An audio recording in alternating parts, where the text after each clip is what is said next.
We got to break Cereba up. Cereba is a cartel. We have to own our grid because we paid for it. You had it too long. That's number one. We need to control the purchasing of fuel because we pay for it. We should be in charge of buying it. The fuel companies, you better buckle up too. Jackson Point pipeline have to be reverted back to the ownership of the country. Oh, Mario, you can't tell them how to operate their business. Well, yes, we can. Having this idea that you're going to impose what's best because of what the law tells you can do will cause an uprising in this country that you've never seen before. My children are going to be saddled with the debt of a billionaire so that he can have his name printed on everything we got around here. Because, let me tell you something, this is Dart Island.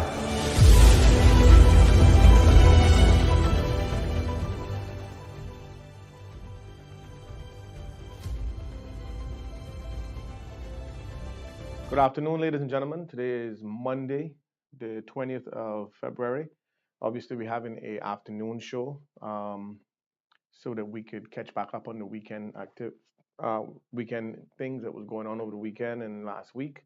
One of the things I want to point out here is that there is an ongoing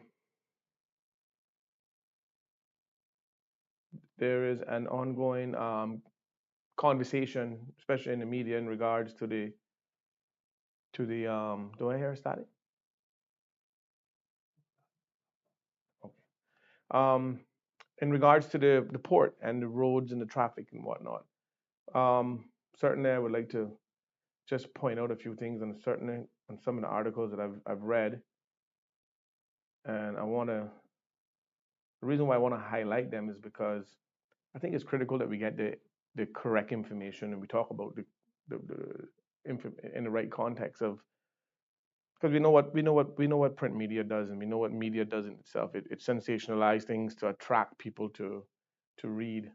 One of the things that I'm most worried about is people start to formalize opinions based on this information, and then we have a situation where it just gets spiraling out of control, where we don't really understand the problem at hand. I was reading an article just right before the show started in regards to the port project, and apparently the minister Kenneth Bryan had a press conference that he addressed that problem and some other issues. But what I would like to point out here is that reading the article, and they did address some of the issues with the cruise berthing facility and the PPM government and all that different kind of stuff.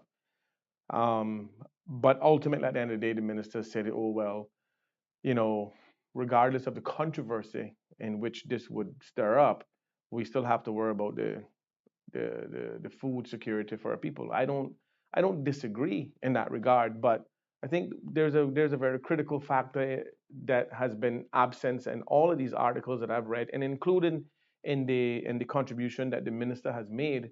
And when I read his comments, I can clearly see that someone wrote that. But again, and that's fine. That's what ministers do. They have people who interpret certain things and write speeches and write the best response. That's the smart thing to do. But when you're not getting the right people to respond to the issues at hand in the right way, I can tell you the general public is far more equipped from a knowledge standpoint than most ministers, simply because we're the ones that are living in the consequences in which they're trying to either fix or they created. So let us not have any misconception of what the facts are. The facts are this, and it's very simple. And I will address this directly to Mr. Kenneth Bryan, the minister. Let me just address this directly to you. And no pun intended, and don't get offended, because I know your feelings get hurt kind of quick. But just understand this, Kenneth. Cargo and cruise cannot coexist on the same port. That is the biggest problem we have. And so in spite of the people not wanting a cruise berthing facility for obvious environmental reasons, and despite the fact that the port may need to be expanded to facilitate more efficient food delivery and cargo, we get it. We're not disagreeing in that regard. There's nothing to talk about there. What needs to be talked about and what need to be figured out and implemented is where are we going to put either of the two, because they can't coexist. I don't care how big you build the dock out there. When cruise is in, you can't do cargo. End of story. So you can build the biggest monstrosity in the world out there, but you're still going to have that issue where they're going to be using the same port and pier and wharf and whatnot, and the liabilities are far greater than the reward. So therefore, we're going to have to wait for cargo until after the cruise ship gone. Now, one would argue, oh well, if we build a big enough pier, we could dock cargo and cruise at the same time. But again, how are you going to have crews docked up at a pier at the end and cargo on the facility on the land side? Well, closer to the land, and you got cranes and trucks and operations moving forward out there. You can't bring cruise passengers in there anyway. So we're having all of these conversations and press conferences in vain, and I don't understand. And Kenneth, this is why it really boggles my mind why Kenneth don't speak to people who can give him a clearer picture on what the situation is.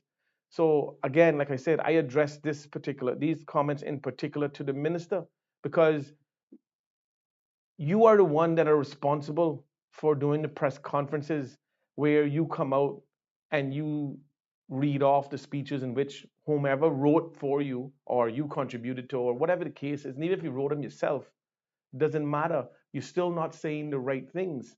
Now, again, let me just be very, very articulate in how I come across. The issue of food security is an important issue. The minister is right in regard to being concerned and wanting to secure that. We're not disagreeing with that. But the facts are that cruise and port cannot coexist at the same time. So if we're going to continue to kick the can down the road by assuming that if we increase the facilities in Georgetown Harbor for port, for import and cargo, we are still telling ourselves a lie, because once the cruise ships are in, you can't operate no cargo. That has to cease until after the cruise ship is gone. So at the end of the day, we need to stop having these conversations that are not taking us anywhere. Okay? Now, we all know that politics has a very weird way of evolving itself into the last leg of the election term so that they could be presumably seen as doing something tangible. Now, I'm not saying that's the case here, right? But what I am saying is that Mr. Bryant very well know the issues, and he called it controversy about around it. At the end of the day, if this country had really looked into a lot of viable options in terms of cargo, you know how many major cargo planes fly overhead every day with cargo on it. Remember this, ladies and gentlemen, we can't eat no cars or equipment or any of those things, and those things you can't eat. Now, those things that come by ocean freight that you can't bring by air freight. Why is it that the minister isn't speaking to cargo planes and cargo companies for air freight to possibly, pick up the slack in regards to ocean freight? Because we got a lot of cargo coming in here by air. So if the minister wanted an immediate solution to the cargo problem that we're having, talk to some of the big freight liners, let them start bringing in freight, air freight. There's a lot of freight can come in via air. But again, these are the things that are not being talked about. We're just simply sensationalizing the headlines, saying that cargo port has to expand or relocate. Now, that's a very broad statement. And then when you read into the article and from the press conference and what the minister said, it leads you down these goat paths, and you don't really get any real feeling that you're getting a true solution, or you get into the grid of the problem. And quite honestly, I'm pretty tired of seeing this sort of thing happen over and over, and we don't have any way of understanding what's happening. So the reality, in my personal opinion, is that let's have a conversation about the real stuff that's surrounding the issues with the port. All right. Now, I say this only because of my deep-seated suspicion for politics and for people who get into politics in the very beginning and mean well, but once they get in there long enough and start rowing their boat along the waves and the tides of the political sea, they start to understand what their focus should be, or is gonna be their ultimate demise. And believe me when I tell you, watching this situation, and I can tell you, Kenneth, my friend, and I don't have nothing against him. I don't have nothing against nobody actually, but I have everything against when somebody is in a position that is to legislate laws or change policies or create things that will eventually create a consequence for us, the general public. I have the right to speak my mind. I have my right to call them out on it. I just think that the timing is a little bit chummy with the whole cruise ship association and the tourism and all of that, and the bumper to bumper, elbow to elbow rubber dub that I see the minister having with the cruise ship association. Then all of a sudden we have an urgency for food security, because I can assure you, let me explain this to the general public. The issues that we are currently facing at the cargo port, we've always faced them for a long time. So why is it when the last term in the when the minister was just an MLA and wasn't part of the government, why he didn't raise these questions to the then minister who was in charge of the port and infrastructure and tourism? Why he didn't raise any of those issues then? No, he was too worried about having a vote on marijuana and gambling, which I don't have any problem with either. But I'm just saying he was championing those things when CPR was out there fighting tooth and nail to get signatures to prevent a cruise port facility from coming in our country because we didn't need one, right? And the very same ships they say they would never tender, they out there parked every single day. And nobody not talking about that. Why the minister not talking about that? You don't hear him uttering one single solitary word about the Cruise Line Association in any negative light. Or maybe that's because he's the minister of tourism and he shouldn't be. That's not protocol. I want to know.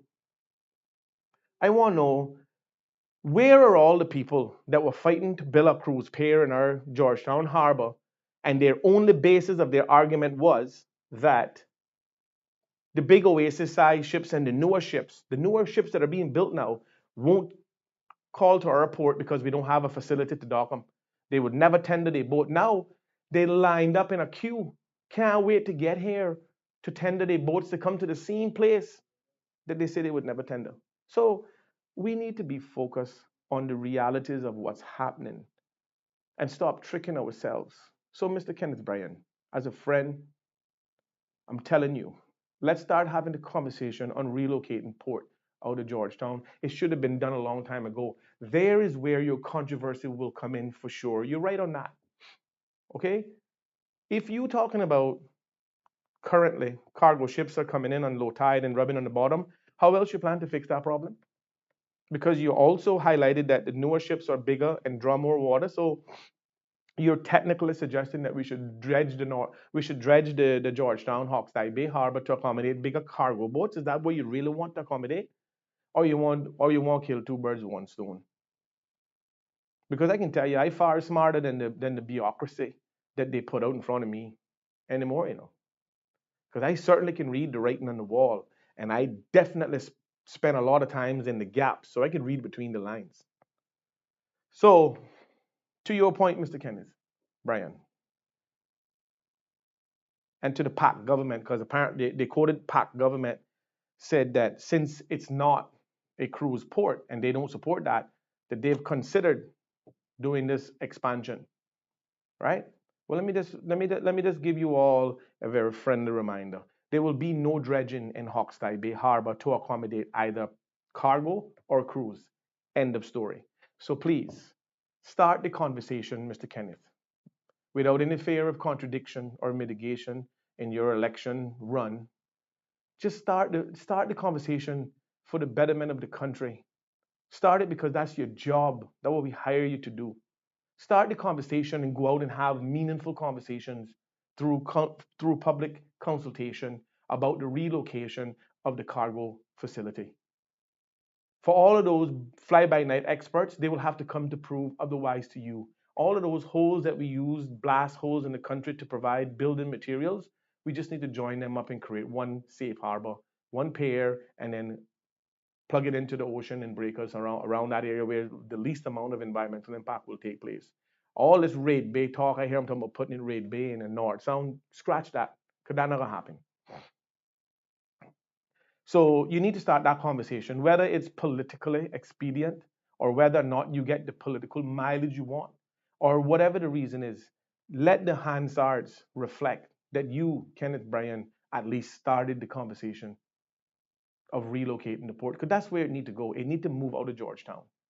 We cannot have cruise and cargo in the same location. So all these headlines about expanding and relocating and all this other food, that's just a fast. We don't be talking about that for no reason. No matter how much enhancement you do to that Georgetown Harbor or pier or port or whatever you want to call it, we still can't operate cruise and cargo at the same location. We tried it with that Meisner Marine garbage we built over there at the Royal Wattler Terminal. Pure waste of money. We got a pier over there that if the wind blow 2 knots, the seas wash over that pier that they built. You don't believe me? There's multiple videos all over the internet showing it during nor'westers. So please, let's have a conversation about the real issues and stop avoiding the fact. You know what I mean? The fact that we're talking about this again in 2023 is beyond me. And quite frankly, I'm tired of it now. Tired. I don't want to hear no more about it. So we can just get off of that. So the Compass and CNS and Mile Road and all of the media houses can go and print it out all they want and keep reigniting the conversation. Bottom line is, you're not dredging in the Georgetown Harbor. And if you want to solve the immediate issues with cargo or food coming to this country, go and look for some air cargo that can bring in food seamlessly. We don't have to bring in everything over ocean freight. We just choose to do so. You guys don't realize that? Well, oh, and Mario, cost effective. Well, let me ask you a question. Do you think that it's more cost effective with an ocean freight taking 3 days to get here or an airliner that take 1 hour and 5 minutes? Pick your evil. So don't tell me no foolishness about we have an issue, because you don't need no draft landing a plane at the airport. So if you want to have a real conversation, let's face the problem for what it is. But you see, bringing in air cargo and extending the runway and all that is not politically expedient. It's not politically popular. It doesn't give them political mileage that they need to be reelected. Ladies and gentlemen, Cayman is only as good as Cayman development and all of the legislation and all the policies are only as good as people can get reelected for. So we only getting that half price, half cock price of anything. Nobody is planning anything 50 to 100 years. Nobody except for the Chinese. So when we're going to have that conversation, those are the things we need to talk about, Mr. Bryan. So you over there acting like you're in a panic because we may have a problem with food security. Food security is not a problem. We got an airport. So when a ship can't come in due to bad weather or 5 cruise ships, bring in some air cargo. You got some cargo planes in this world that can bring just as much as those boats. And all you gotta do is bring in 4 or 5 of them a week or a day, however you want it. And you can get the cargo here. So let us stop deflecting because there is an ulterior motive behind this urgency of food security. What happened to energy security? And why are we not talking about energy security? Because if you think that food is important, which it is, energy is just as important, because energy has a wide spectrum of things that it covers with healthcare and all these other things. Cayman don't have 60 days worth of fuel here. If we got cut off from the major providers around in this region, how long you think it would be before CUC had to shut it down? They burn in 147,000 gallons per day. How long you think it gonna take them to go through 3 million gallons of storage? Not gonna take them very long. Where is the urgency towards that? The hospitals, all the healthcare facilities here depend on electricity. The home care and the people at home. Believe me when I tell you, we got bigger problems on our hand than to worry about what he's worried about and he's highlighted in these articles. And I'm tired of hearing the foolishness. But you see, as opposed to Mr. Bryan answering his phone or picking up the phone and calling necessary people who can give him some information so that he can avoid these sort of things, he don't do that, you see, because those people have nothing to offer him. And that's the problem. He don't realize that knowledge is far more expensive than any other thing he can get. So But at the end of the day, that's his choice. He make whatever choices he want to make. His prerogative. He do whatever he want. But we have to keep ourselves informed the best we can because it's going to be the only way we can deal with the fundamental issues that are affecting the people of the Cayman Islands. Cost of living is a huge factor, right? We know what the driving mechanisms are of cost of living. We have done very little to mitigate that. I saw where Mr. Ebanks, Mr. The minister from Northside, J. Ebanks, he's opened up the routes to bring in food from the neighboring countries. Now, you all have heard, you all have, if anybody follow me, you all heard me talk about this for years about building back a good relationship with our neighbors and getting produce and food and different items from there. You know, when you go into any of the supermarkets and you see a Grace Kennedy product on the shelf, where do you think Grace Kennedy is? Grace Kennedy is in Jamaica. But why are we getting Grace Kennedy projects from the US? It flies over our head or it ocean freights across us, go to the US, go into a factory, and then we buy it wholesale from them to come back here to retail it. It makes no sense. Those products can come directly from Jamaica to Cayman. All of the South American countries that have products that are being sold there, why are we not bringing those here and integrate them here? Because those are a lot cheaper coming from our region, less handling. But we gotta give Jay thanks for that because he the one that opened that up. Same thing with the cement. You all remember when you can only get cement from one country? Because our politicians were so immersed into the self-serving pool where you had one family, one company here selling all the cement and you can only get it from one place and they're the ones that had the exclusive rights for distribution. Can you imagine? And we over here paying top dollar and beyond and nobody said a word. But again, kudos to the government. They got in there and they removed that. And now you can get cement from any of these countries and bring it in. Ladies and gentlemen, these are the sort of things that have transpired over decades that have created this unbelievable, out of control cost of living that we see now. And I'll just say it here, and I'm not saying it, I'm not saying it out of turn. In the next couple of weeks, I will be introducing a new block factory to Cayman. And when I say a block factory, a new mechanism and a new methodology for building blocks using municipal waste and concrete. And they'll be 1,000 times stronger than the strongest block on the rock and 50% less in cost. So if they want to slow down production or give away blocks for the next 5 years to try to run us out of business, go right ahead. We encourage you to do so. We'll see who get run out of business. Because I can assure you, the block company now that has the monopoly, which is not a real monopoly because anybody can do blocks. There's no law against it. So we'll be introducing a full range of blocks. 50% of the cost or less, using recyclables, plastics, cardboards, and all of that. We'll have the exclusive right for distribution of that particular technology in Cayman and in Jamaica. And these are the sort of things that I work on. These are the kind of things that I want to make sure get implemented in Cayman because it's for the direct benefit of the small man in this country.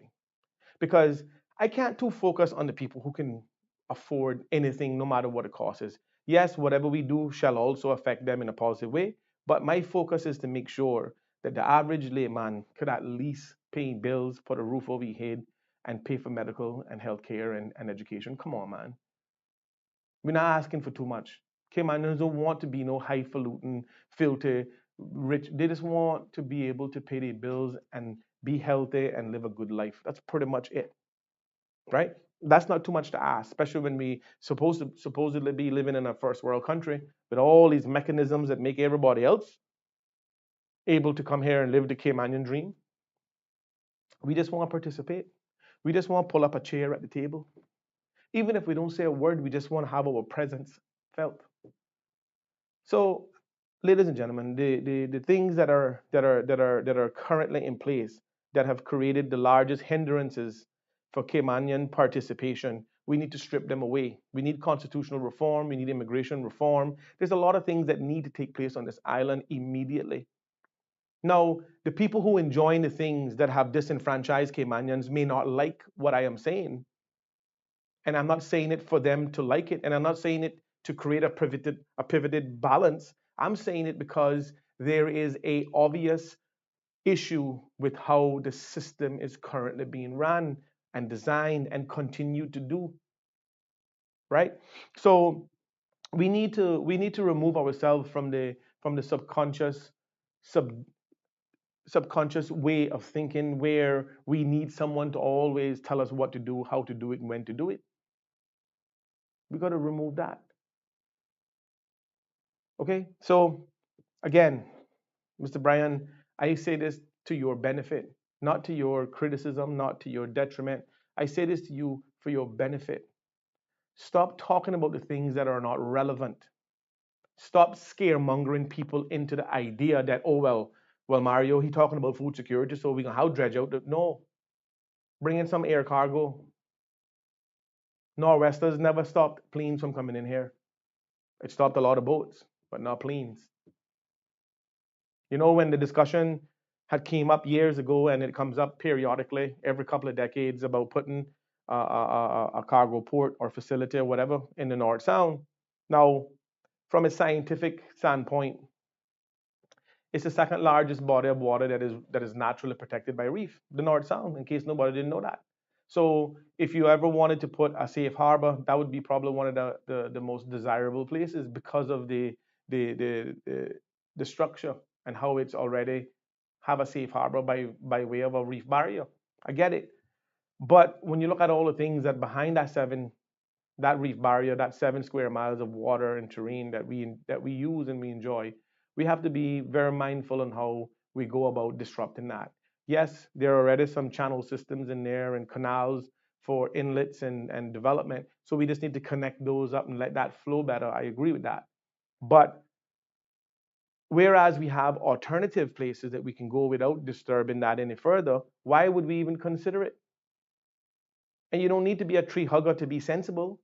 You don't need to be an environmentalist person that loved the environment and be some extremist to be sensible. It is all about sustainable development. And that's how we need to focus moving forward. A lot of people are unaware of a lot of the issues and all of the causes of the issues. A lot of people are just not aware, and it's to no fault of their own. It's because the persons who are driving these things deliberately don't put out information for you to know. They don't want questions being asked. Okay? Now, one of the other headlines that I saw driving in was the landfill. And they were talking about the landfill being smothering for 14 days and whatnot. And I thought that was pretty interesting. I mean, I started reading it.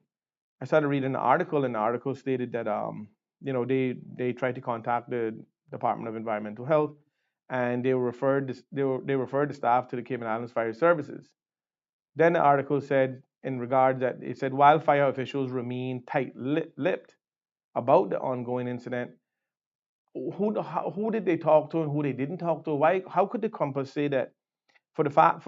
I'll read the top paragraph. It says for the past 14 days, the new tipping site on the Georgetown landfill has been smoldering with no clear end in sight. Right? That's an insinuation that they can't get it out. Right? That's not facts. Now that's an insinuation. Then it says wildfire officials remain tight-lipped about the ongoing incident.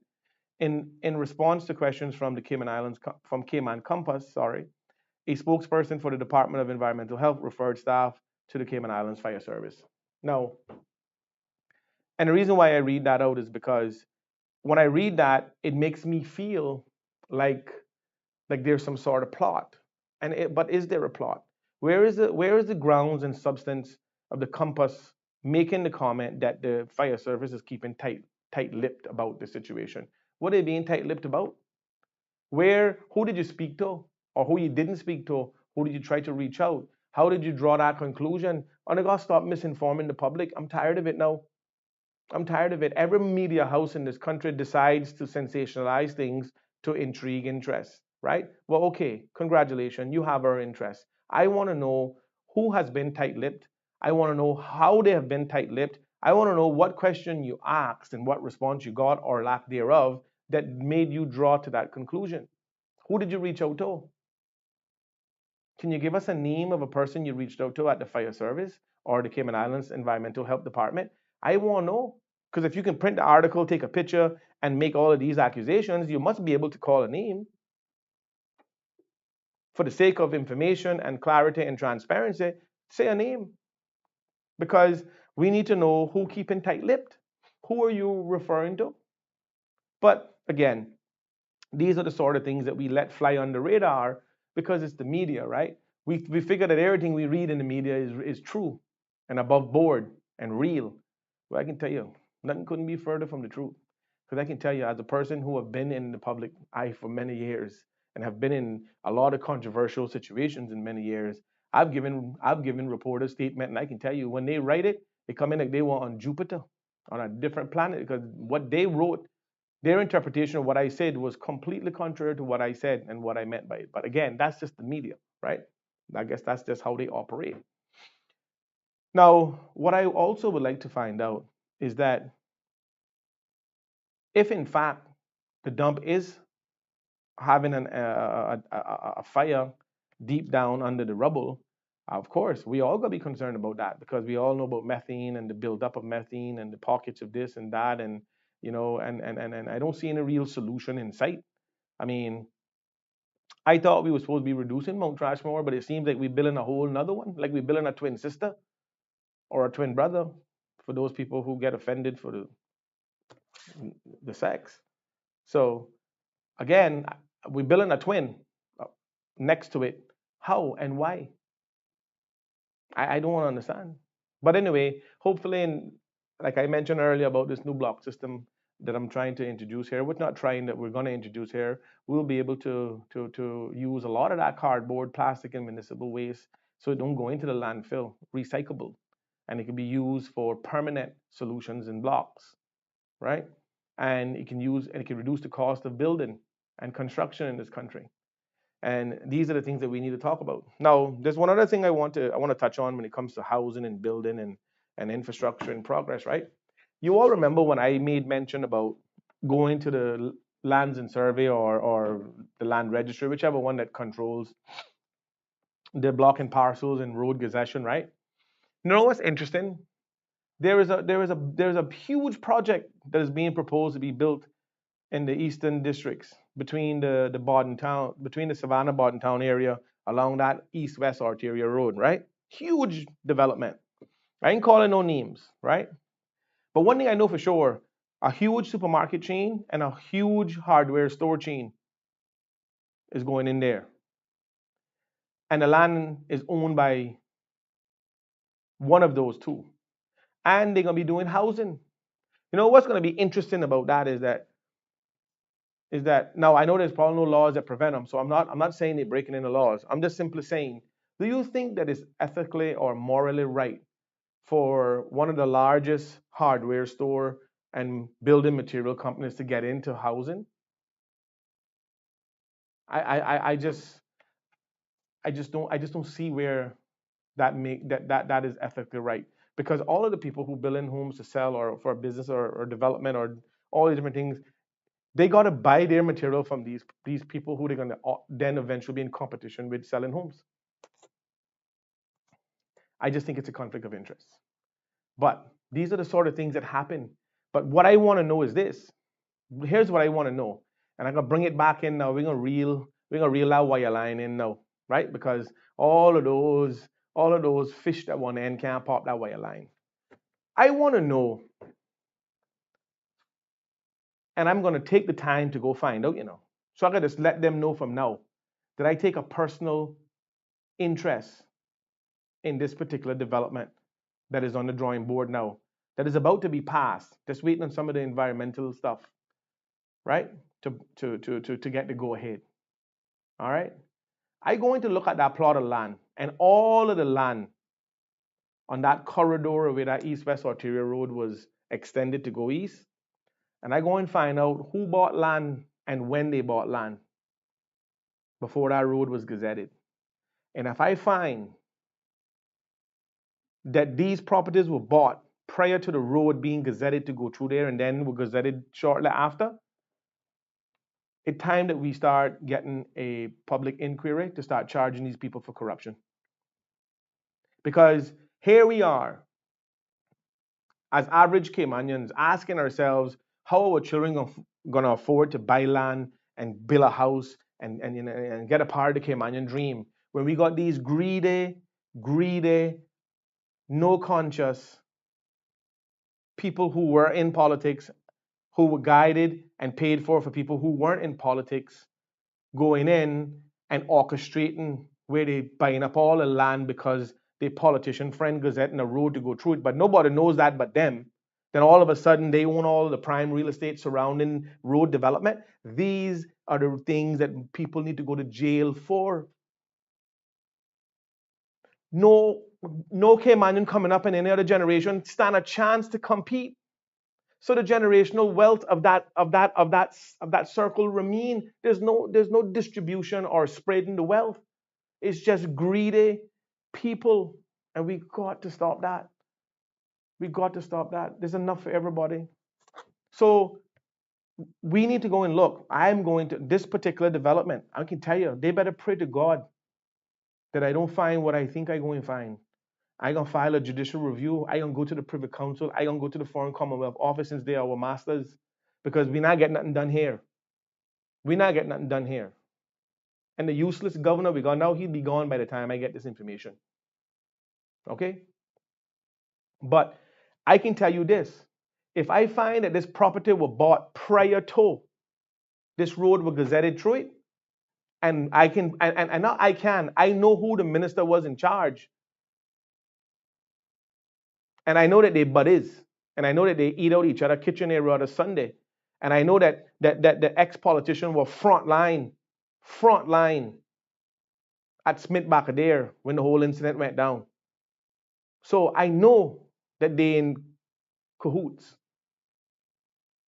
But if I find that that property was bought prior to, because the good thing about the land registry, you know, it tell you the date, who they bought it from, and how much they paid for it.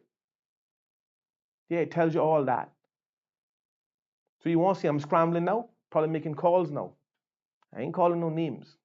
But if the cap fit, wear it. You hear what I tell you? Believe me when I tell you. So if I find that, I file a judicial inquiry to find out if there was any level of corruption that went on there. And if there was, they got to be brought up on charges. They got to be brought up on charges. Because if you can arrest me for leaving a private voice note in a private chat group for saying something that is obvious, then they must be able to be arrested for duping this whole country and robbing future generations from any opportunity to participate on any level when it comes to development and land banking. I can tell you that much. I can tell them that. So when the young people asking where we gonna get land from, and no more land, how we gonna afford it? Because of these stupid, I take that back, because of these greedy, corrupt people who we put in charge and who we call reputable people in our society. They're getting ready to build a huge mega center off of that east-west arteria in the Eastern District between Savannah Road, between Hearst Road and Bordentown. They're getting ready to build a major center there, and one of the largest hardware stores and one of the largest supermarket chains going into this development. And then I hear allegedly that they're gonna be building homes. Well, we already know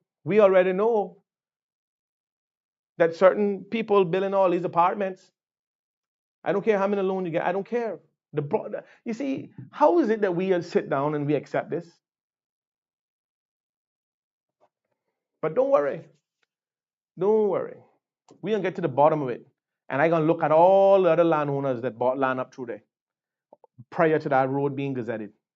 Because the only reason why they would go in and buy landlocked land that has got a lot of wetlands on it and different things that you can't access from people who probably inherited it and will never be able to afford to put a road in there, or if they never knew that a road was going in there, they would just feel like, boy, they're defeatless. They can't ever touch it. So they go in, they sell it to these supposedly good Samaritans, but they know something they didn't know. That got to stop. And that's what's happening in Cayman. I don't care how many people want to be around the bush and say that that's not true. It's true. It's been happening from the days when they were getting certain man to clear down land with the bulldozer and giving him the swamp land while they were taking the good land.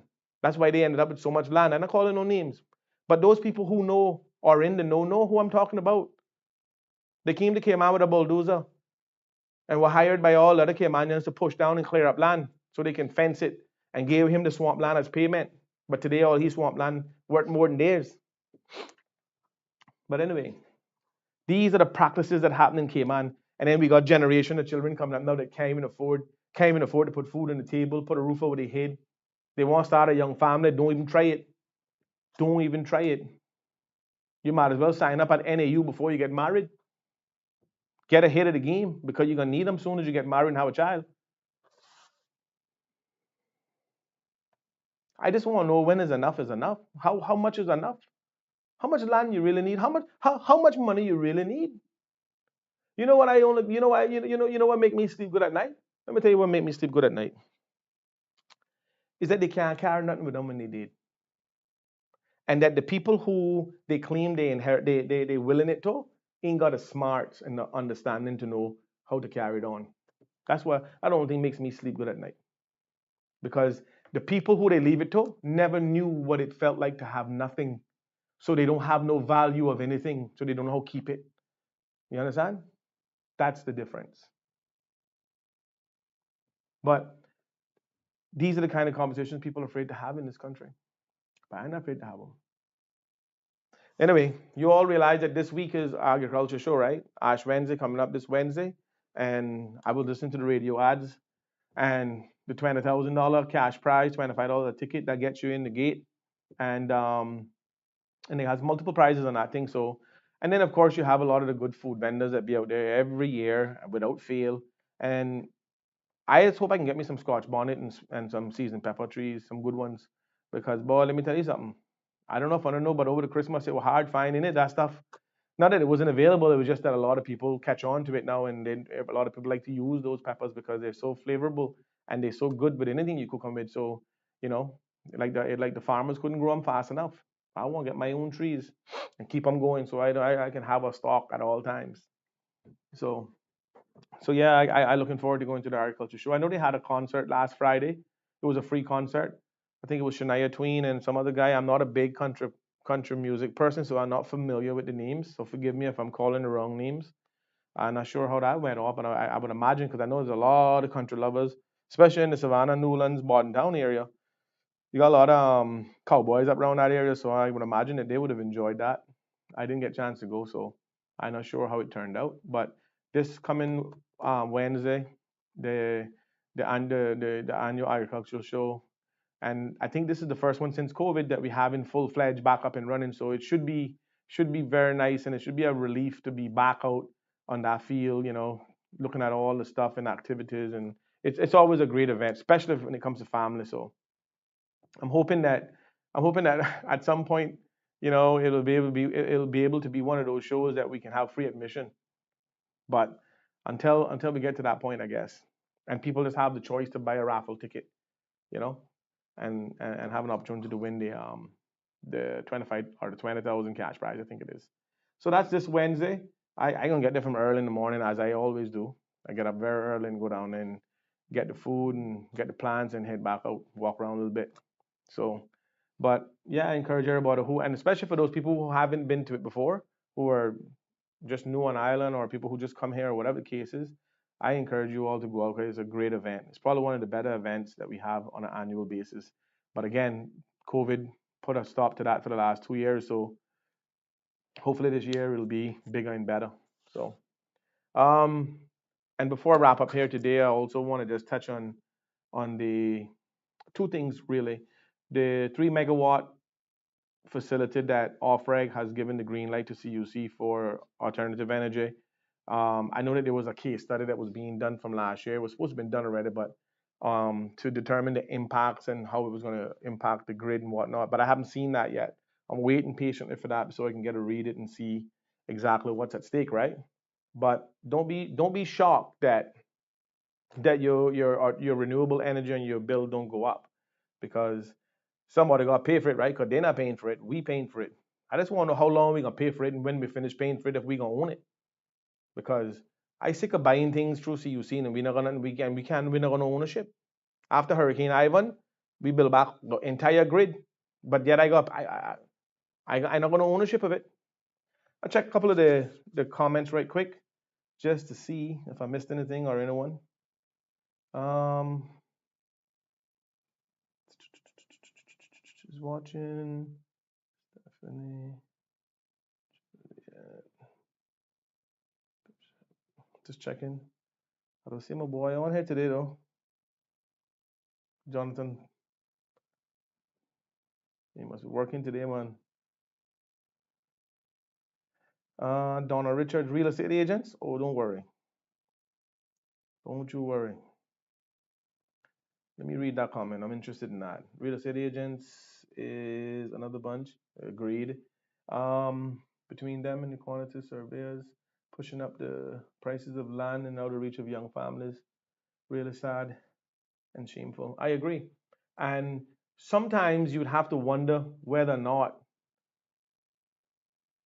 that sometimes you have to wonder whether or not they're working in cahoots. Now, again, when you when you see certain things unfold and certain scenarios just unfold before your very eyes, you have to be like in awe, like Jesus, did that just happen?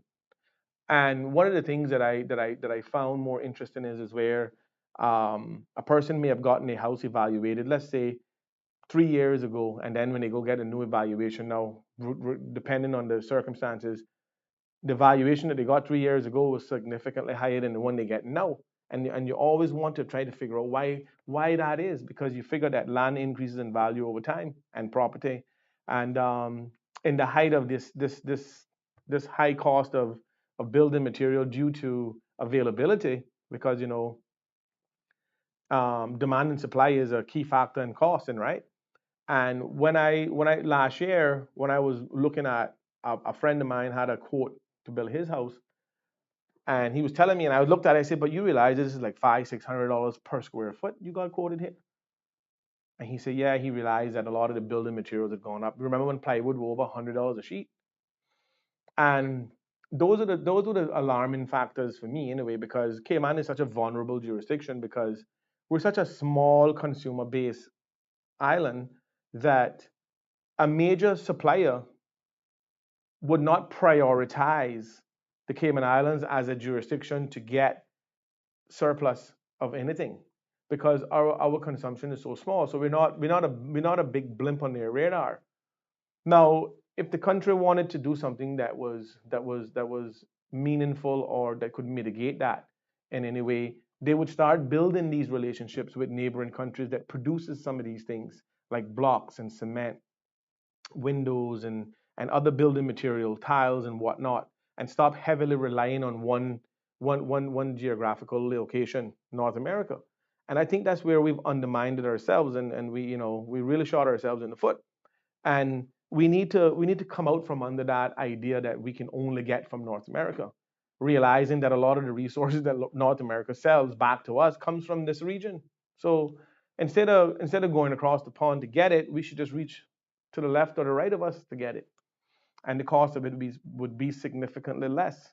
But I think that in order to accomplish that, you would have to upset a lot of the nest eggs that are already in place. You see, and those nest eggs are the people who predominantly fund um, campaign bids.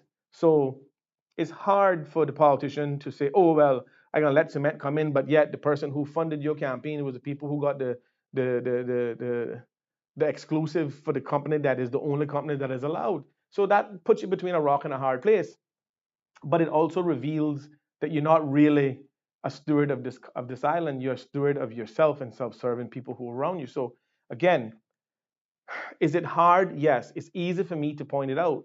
It's harder for them to change, to make the changes that are necessary, because they're hand tied with the political contributions in order to run the campaign. So again, we need to move away from the old political system that has created the largest hindrances for Caymanian and Cayman continuity.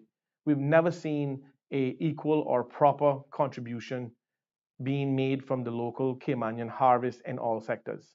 We've always seen where we've been marginalized, regardless of what industry it was, only because we've allowed them to coin the phrase Caymanians are lazy, or Caymanians don't want to work. I had a Canadian person say to me to my face, and I can tell you I had to set the record straight. Oh well, we do the jobs you Caymanians don't want to do. I said, really? I said, well, I don't see no Caymanians packing up their bags and running from their country and going to yours. Because at the end of the day, we obviously have something you want, not what you need. Because you don't need to come here, you want to come here. So at the end of the day, these are the sort of things that we need to get rid of. And in some cases, in some cases, the statement is justifiable, but that is not how you paint everybody with the same stroke of the brush. Because let me tell you something, Cayman would not be where it is today if it had not been for hard working, ambitious, creative people. I can assure you that. The men that went to sea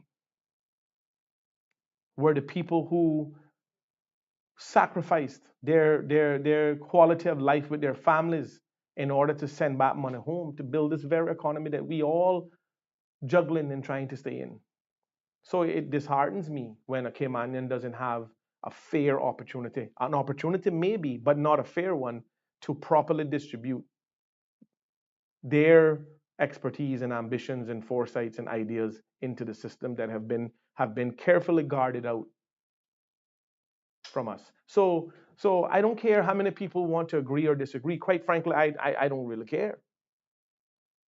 When we look at all of the top tier positions in this country, they're all held by people that are not generational.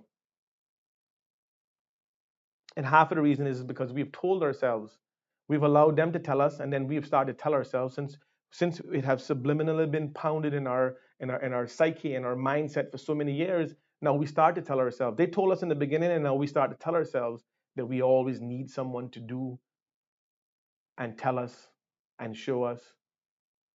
And this is the problem that we have. We can't we can't conceivably get out from under this ideology unless we make that change. The paradigm shift have to be made in order for us to attain back self-reliance, self-improvement, applications of our ambition so that we can be felt and we can be recognized as not lazy and not people who don't want to work, but people who are willing to contribute once the gains and the rewards are rewarding enough for them to live in their own country. You expect a Caymanian to go live with 50 other Caymanians so that they can afford, so they can say they got a place to live. The other nationalities that come here and take out the cheap labor jobs, they can do it. And I'm not afraid to say it. Cheap labor is here. Ruddy Selsar from 1972 posted an article in the Caymanian Nor'Wester magazine that stated, and I quote, that if the government thinks that another 100-room hotel is the solution to its economic problems, they will find that it would only add to it. Reasons being is because you don't have enough local harvest to man the posts. And that if you continue to do that for economic reasons, in the future, you will be fighting cheap labor. In 1972, 50 years ago. So trust me when I tell you, I understand why we are where we are. I also understand what it will take to get us out of this. I also know that what got us here can't get us out. So how do we get out? We change the system. We change the guardians of the gate. We change the people who have allowed the outside community and world and some local to view us as lazy and not want to work people. I don't accept that because my stock never come from that. My heritage ain't that. As far as I look back behind me and the generations behind me, I can't find one single solitary ranking that I related to on my mother's side that sat down and were lazy and depended on the government or anybody to give them anything. I can't find it in my history. So nobody can tell me that we not come from good stock. We all come from good stock. We just allowed the systems to destroy our mentality. So at the end of the day, those are the things we need to improve on. Now, again, like it's a late afternoon broadcast because I was unable to make it earlier this morning. I just want to make sure that we still do our Mondays, Wednesdays, and Fridays as I promised last week. So that's why I'm here. Now, last but not least, I want to talk about Jet Around Cayman, which is an event that we're bringing back April Easter weekend. It's going to be a launch party, official party, and then the race on Easter Monday is going to be a phenomenal thing.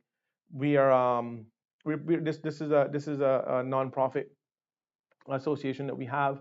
We don't do this for profit. We do it for activity to get our local young people back involved with something annually and give it back to them. And if you look in the corner, you'll see one of our flyers. And we are asking the public, anyone in the business community, whatever, if you guys can make sponsorship donations to the event, it is to go towards hosting and holding the event, paying the Cayman Islands Water Sports Association, SEWA. We hired them last year. We want to hire them again this year to do all of the management of all of the safeties and the checkpoints. They did a phenomenal job last year. So we want to bring them back on again, another local Caymanian organization that we want to integrate into this. So we're asking everybody in the public and those people who are interested in helping this event back to its prestige to either make a donation to, and I will put the donation information up later on in the week, and or sponsorship, and we can sponsor your business, whichever one you prefer. But that's what we encourage. So please, again, thank you for watching our show. Share it, leave your comments. Anything you want to talk about, just shoot us a message on the website, and I can address those accordingly. So enjoy the rest of your Monday. We'll see you on Wednesday, which is Ash Wednesday, by the way. So what I'll probably do, I'll probably do one. I'll see if we can work it out where we can do a live feed from location down at the agriculture ground. We'll probably just take I'll probably do the live feed from the cell phone, so we don't have to worry about all of the equipment in the studio. So I'll probably just do a live feed from the agriculture show come Wednesday, and then Friday we'll be back in studio. All right. So thank you again for tuning in. Don't forget to like and share our page, and we'll see you on Wednesday.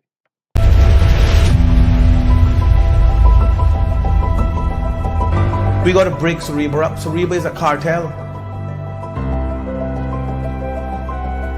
We have to own our grid because we paid for it. You had it too long. That's number one.